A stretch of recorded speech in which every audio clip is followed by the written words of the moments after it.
The movie starts with a woman named Hannah, a former competitive pro gamer. Presently, she pays her rent by testing video games, including augmented reality. The next morning, she receives a package that requires a signature. Hannah suffers from agoraphobia. It's a condition that causes extreme anxiety when out in public, around new people, or uncomfortable situations. She hasn't left her apartment in years. She makes the delivery guy wait in the stairwell for the electronic signature, and she sees a little girl in the hallway that wants to come in, but Hannah says no. The package is a state-of-the-art advanced wearable electroencephalographic device known as Omnia. She calls her best friend Jen, who's been helping her buy food and cooking for her over the years. She wants her to be there when she opens the package. She unboxes the headset and it immediately links to her computer.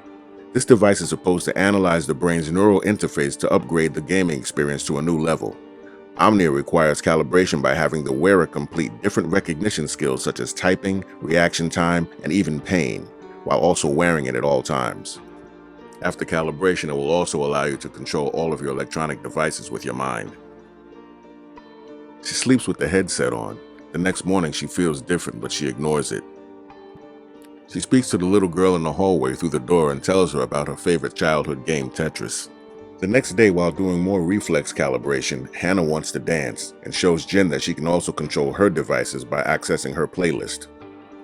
Later, Omnia needs to calibrate Hannah's pain receptors. She wants Jen to help her, but Jen wants no part of it. Hannah decides to do the pain exercise by herself, and the calibration is complete. She tests the headset by playing one of her games and realizes with the help of the headset she's better than she ever was. Still wearing the headset, she has a nightmare hallucination. She calls Jen and asks her to come over, and apologizes for asking her to participate in that pain experiment.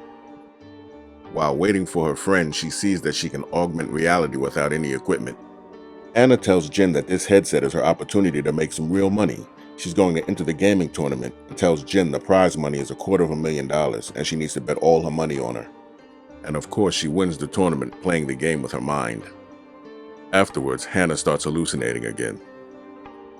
Later, she tells Jen about the little girl she's been talking to in the hallway. But Jen lives upstairs and says she's never seen any little girls in this building. Jen is worried that Hannah's not getting any sleep, but Hannah assures her she can keep going in the tournament. Jen says she'll watch from work. Hannah says, "Do you mean the game or the bank balance?" She says, "My bank balance." The little girl is outside of her door. Hannah goes to the hallway to give her the Tetris game and locks herself out by accident. She then sees an entity that screams at her in the hallway. She makes it back inside of her apartment. Hannah calls the company to find out if any other gamers are having any type of side effects. She doesn't mention anything specific, so the company tells her just to run another diagnostics check. Hannah hallucinates again. This time the child is inside of her apartment. Then she sees that wailing spirit again. The screaming is coming through the speakers and taking over Hannah's mind. Jen comes back over while Hannah is locked in playing in the tournament. Hannah hallucinates the two of them celebrating winning. Jen seems to disappear. When Hannah comes back to reality, she's excited because she realizes she's won the tournament, but she can't find Jen. Jen speaks to the Omnia headset and asks if it's causing these hallucinations. The headset says no. Everything that's happening is you. Hannah speaks to the landlord through the door in the hallway and asks if he's seen Jen. Hannah tells him that she left her stuff in her apartment, but she can't find her. Hannah can't figure out what's reality and what isn't, so she gets some of the food that Jen left her. But reality hits when she realizes she's eating maggot-infested food. Hannah's mind is now making the Omnia manifest repressed memories of her childhood. Hannah is losing her grip on reality. Still wandering around her apartment looking for Jen, she suddenly turns and there she is.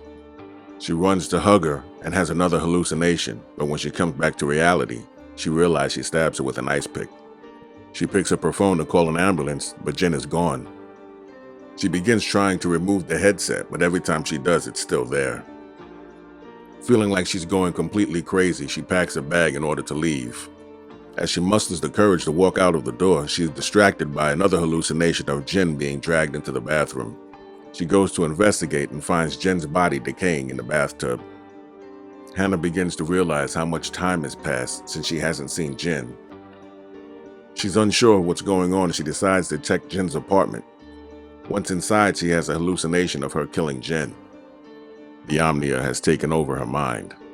She runs from the apartment and toward the roof, and the creatures from the first augmented reality game start chasing her. Once on the roof, she feels the rain, something she hasn't felt in years. But the VR monsters are still chasing her, so she jumps off the roof and lands in her apartment. Sitting on the floor of her apartment, she sees that entity again and begs it not to hurt anyone else. The police are banging on the door. The police break in. They find Jen's body in the bathroom. They place her under arrest for suspicion of Jen's murder. They remove Jen's headset, and reality sets in when she realizes they're removing her from the apartment. While she's resisting, she becomes the screaming entity.